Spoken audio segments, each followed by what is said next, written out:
Bueno, buenas noches. El día de hoy, la noche de hoy, vamos a tratar sobre el tema de trastornos del líquido amniótico.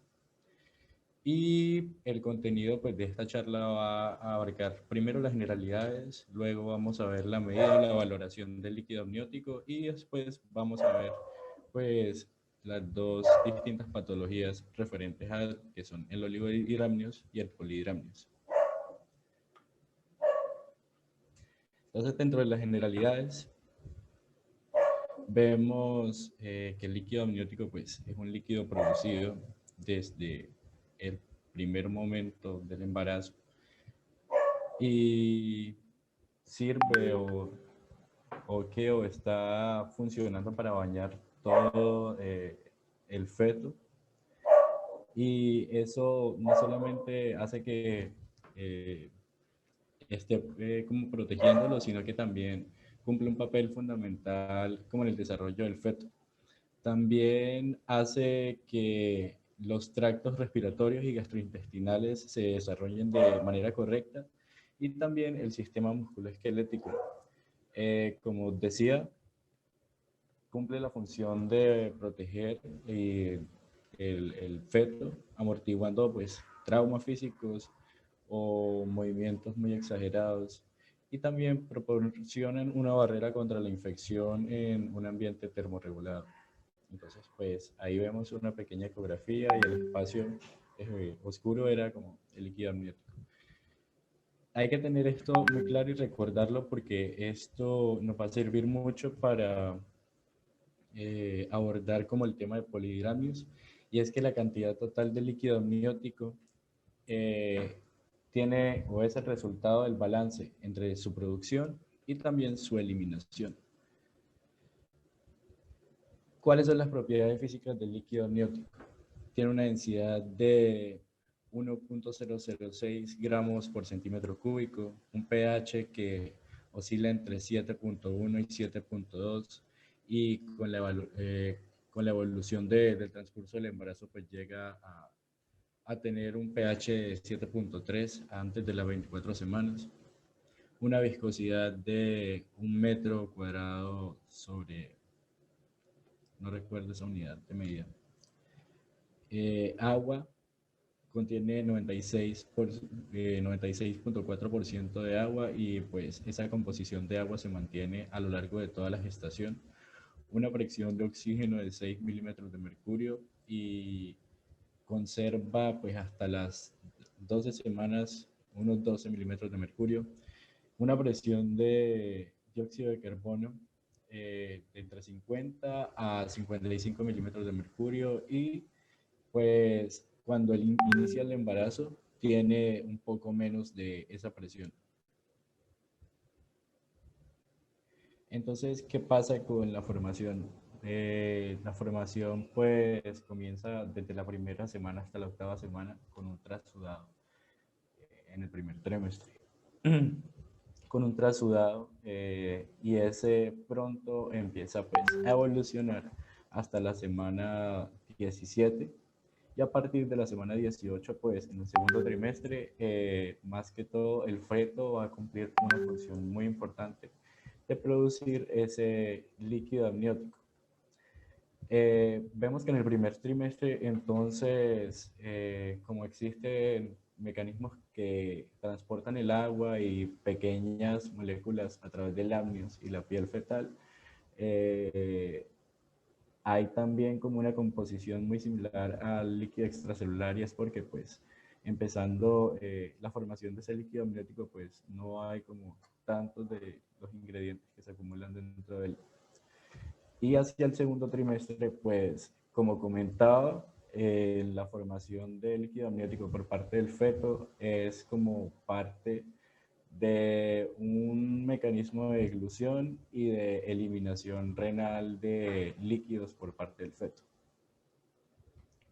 Ahora, los elementos que participan en la eliminación del líquido amniótico por parte del bebé pues, son el tracto gastrointestinal a través de la deglución fetal, el tracto respiratorio mediante los movimientos fetales respiratorios y también se asegura por la reabsorción intermembranosa como el paso de todos esos solutos y agua que hay entre las membranas y el feto del que estaba hablando. Bueno.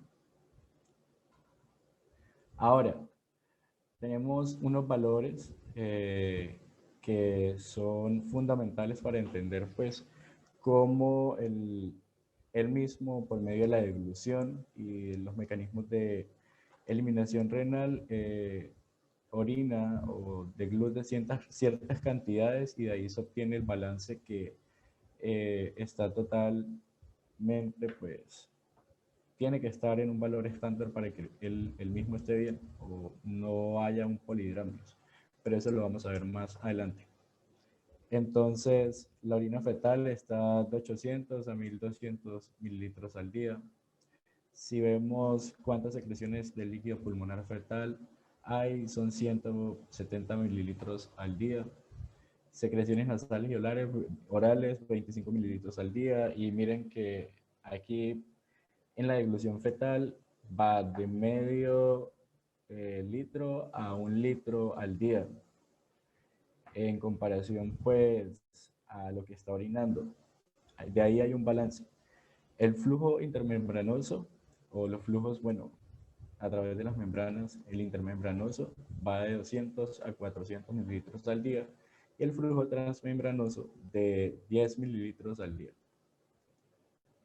Ahora también vemos que pues el volumen del líquido amniótico tiene una curva de aumento con el fin de pues proporcionar el desarrollo del feto, protegerlo, cumplir todas las funciones que tiene.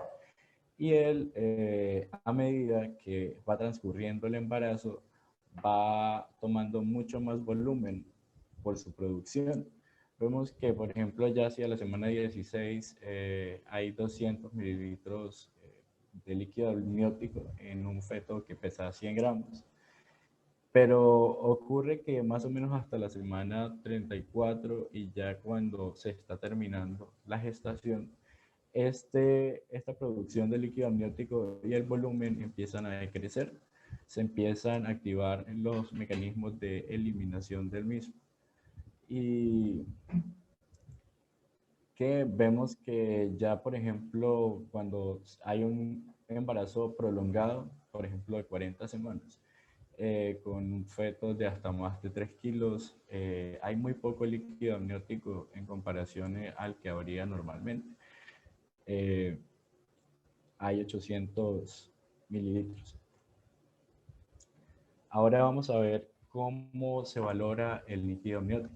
Hay varias pruebas diagnósticas que nos pueden servir, pero las dos más usadas dentro de estas son valores que se dan en el registro de la ecografía y son la máxima columna. Vamos a empezar con la primera, la máxima columna vertical. ¿Ven mi cursor? Sí. Vale, perfecto. Entonces, la máxima columna vertical se toma mediante, pues, en el registro ecográfico como una máxima línea que hay, pues, en los bolsillos o porciones donde se acumula más líquido cervical dentro de la placenta.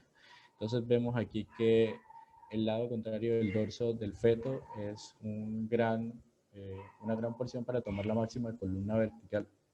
Se considera entonces que los valores normales de esta deben ser de 2 a 8 centímetros antes de la semana 20 y ya después cuando transcurre la semana 21 hasta el término de la gestación, los valores normales son de 2 a 10 centímetros.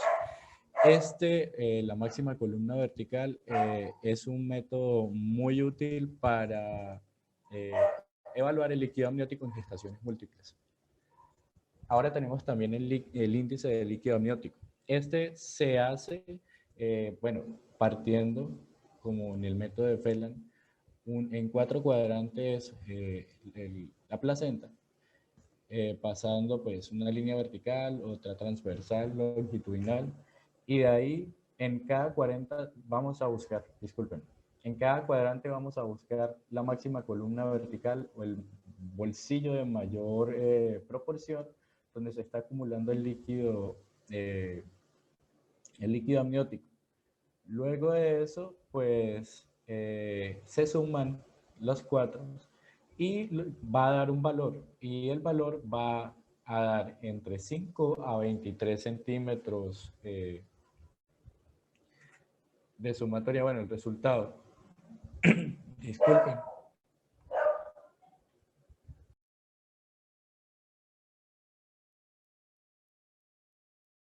Dios. Ahora, vamos a empezar a ver las diferentes patologías del líquido amniótico, empezando con el oligohidramnios, que se define como la presencia de una máxima columna vertical inferior a 2 centímetros, que pues era el valor mínimo, y un índice de líquido amniótico inferior a 5 centímetros, menores a valores mínimos. ¿Qué pasa? ¿Y cuál es la etiología del oligohidramnios? Se supone que pues, va a haber una afectación o fetal o placentaria o de las membranas, o también puede verse a causas maternas. Si vemos entonces, vemos que la causa de mayor recurrencia para toda la incidencia de oligohidramnios es la rotura prematura de membranas con un 50% de incidencia, seguido de la restricción de crecimiento intrauterino con un 20% de incidencia, y las malformaciones congénitas ocupando el tercer puesto con un 15%. El último lugar se le da a estos oligohidramnios que no tienen causa, entonces se le atribuyen el nombre de oligohidramnios idiopáticos. Luego de eso, entonces, pues volviendo a las causas fetales o describiéndolas, están el restricción de crecimiento intrauterino, las gestaciones que son cronológicamente prolongadas, también cuando hay infecciones fetales por citomegalovirus. Es muy importante o muy interesante recalcar esto. Está el citomegalovirus, pues proporcionando esto, y también hay una obstrucción de tracto urinario o patologías renales asociadas. Vemos que también las malformaciones son de las causas fetales, y los defectos de tubo neural más que todo pues pueden causar esto. Dentro de las causas placentarias de membranas, pues está el de mayor incidencia, que es la rotura prematura de membranas, y hay causas maternas, como por ejemplo la medicación materna, cuando se usan los medicamentos, los IECAS, inhibidores de enzima convertidora de angiotensina, o los inhibidores de la síntesis de prostaglandinas. Es muy probable que se desequilibren todos los aspectos que mantienen el balance del líquido amniótico, y por eso este se empieza a eliminar y se causa el oligohidramnios. Ahora, ¿cómo vamos a realizar el manejo del oligohidramnios?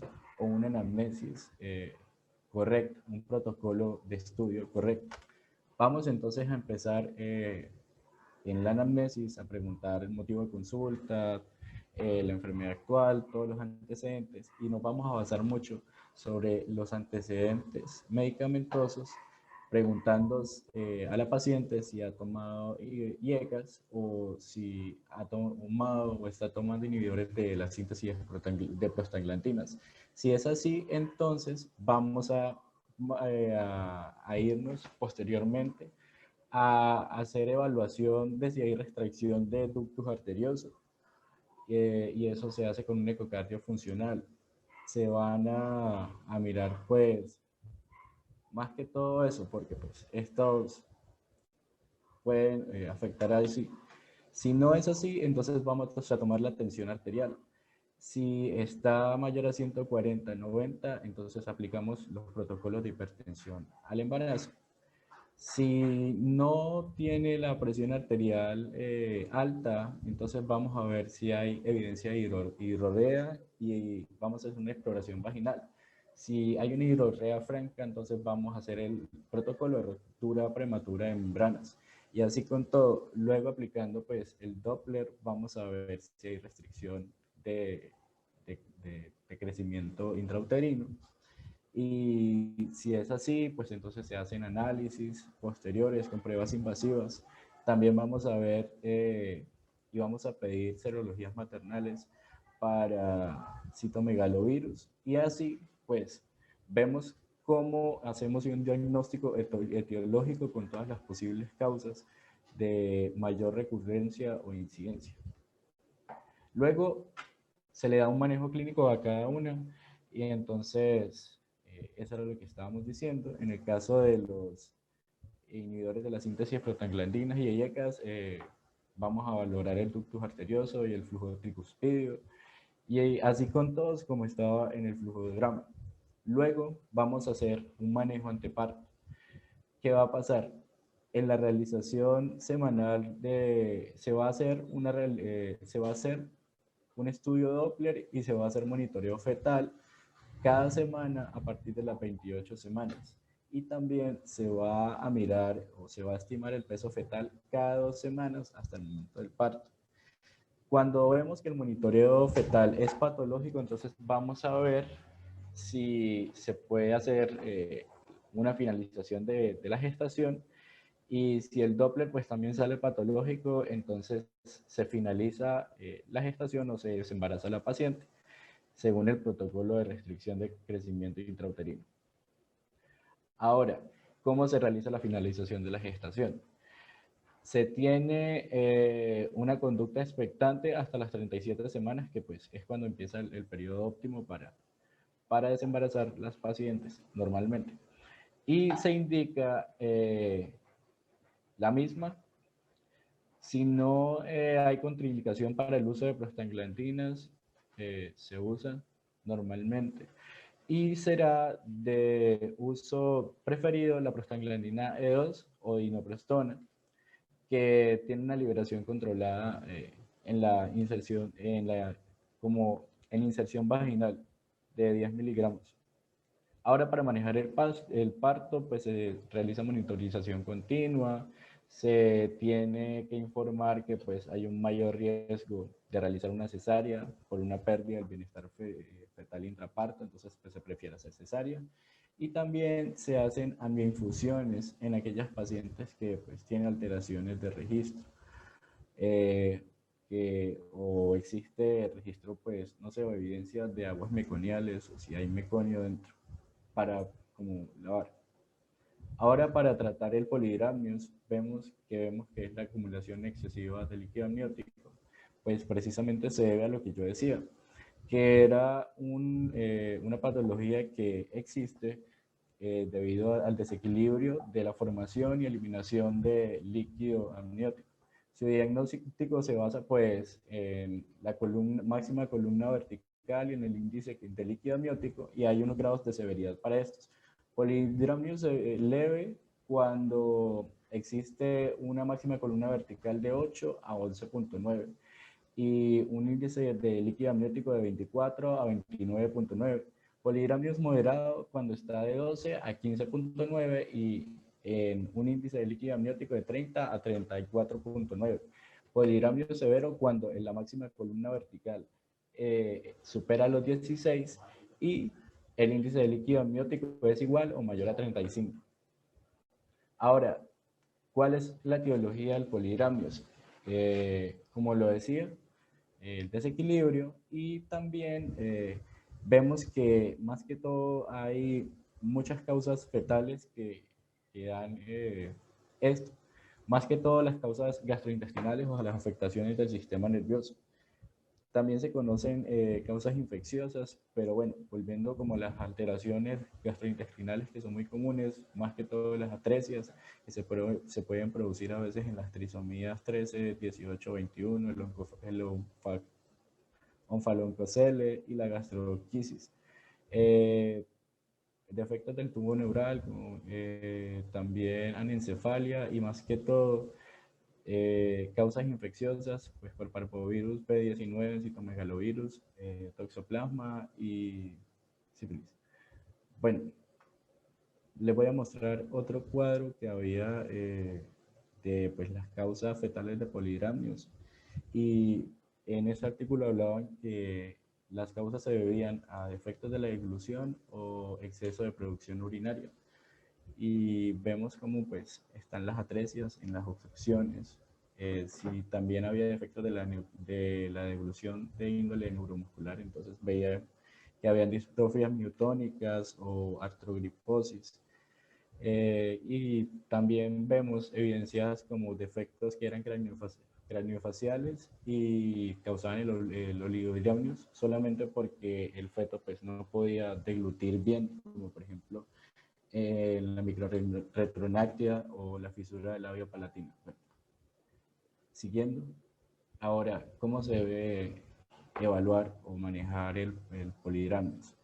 Para el protocolo de estudio hacemos unos estudios analíticos, vamos a ver si hay diabetes, entonces hacemos un test de tolerancia oral a la glucosa, vamos a descartar anticuerpos irregulares con la isoinmunización, bueno, para isoinmunización y pruebas serológicas de inmunoglobulina G y M, de parvovirus B19, también inmunoglobulina G para toxoplasma y serología de Lewis, que son inmunoglobulina G para sífilis, para treponema pallidum.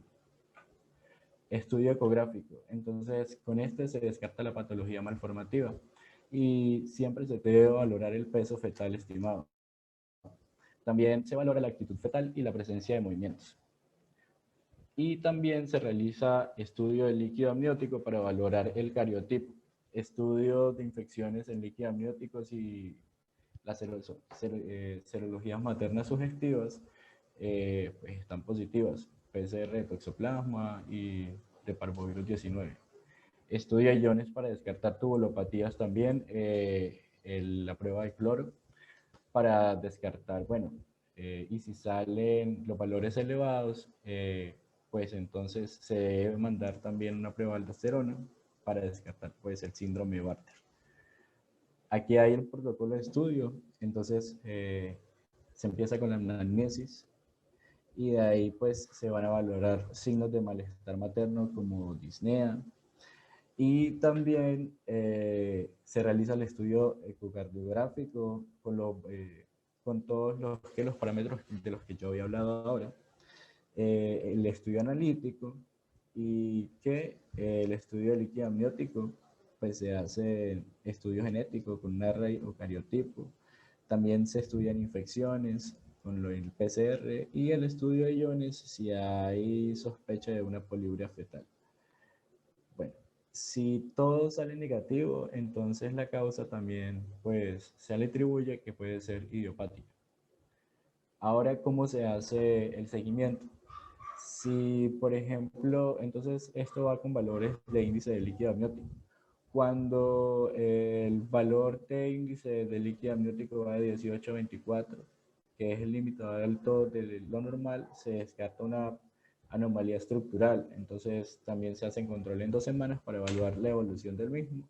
Y si es estable, entonces se siguen haciendo los controles prenatales normales.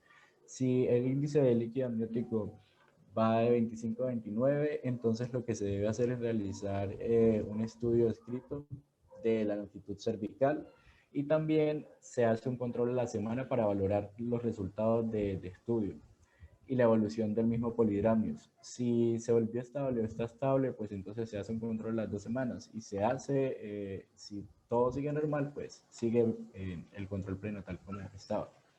Si el índice de líquido amniótico es mayor a 30, entonces pues se estudia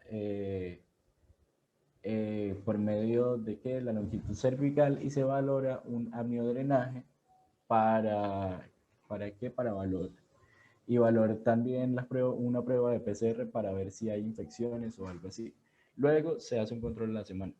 Ahora con el tratamiento, en el amniodrenaje, se debe hacer solamente para pacientes que tienen un índice de líquido amniótico mayor o igual a 30 y una longitud cervical inferior a 15 milímetros. Una dinámica uterina y también pues se puede hacer si la paciente manifiesta desconfort, si la paciente dice que no puede respirar y también se debe hacer cuando la paciente dice que no puede o que se siente muy mal, independiente del grado de severidad de polidramnios. No se realizan amniodrenajes más allá de la semana 35 y siempre se debe hacer un estudio de líquido amniótico. Bueno, también se usan los inhibidores de las prostaglandinas eh, dentro de eso se usa la indometacina, que es el fármaco número 1 en la línea, y se usa en dosis de 50 miligramos de cada 8 a 12 horas durante un periodo de 5 a 7 días.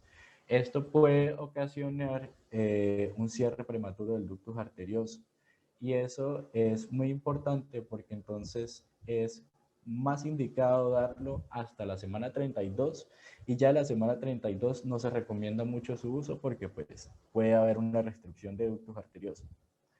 Para controlar pues, el polidramnios, pues también se realiza o se da el paso de la finalización de la gestación.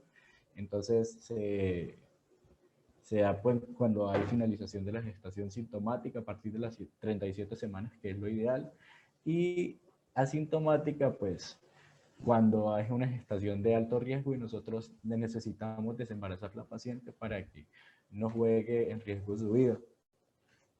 También se recomendará la finalización de la gestación si es de 41 más o menos 2 días de edad gestacional.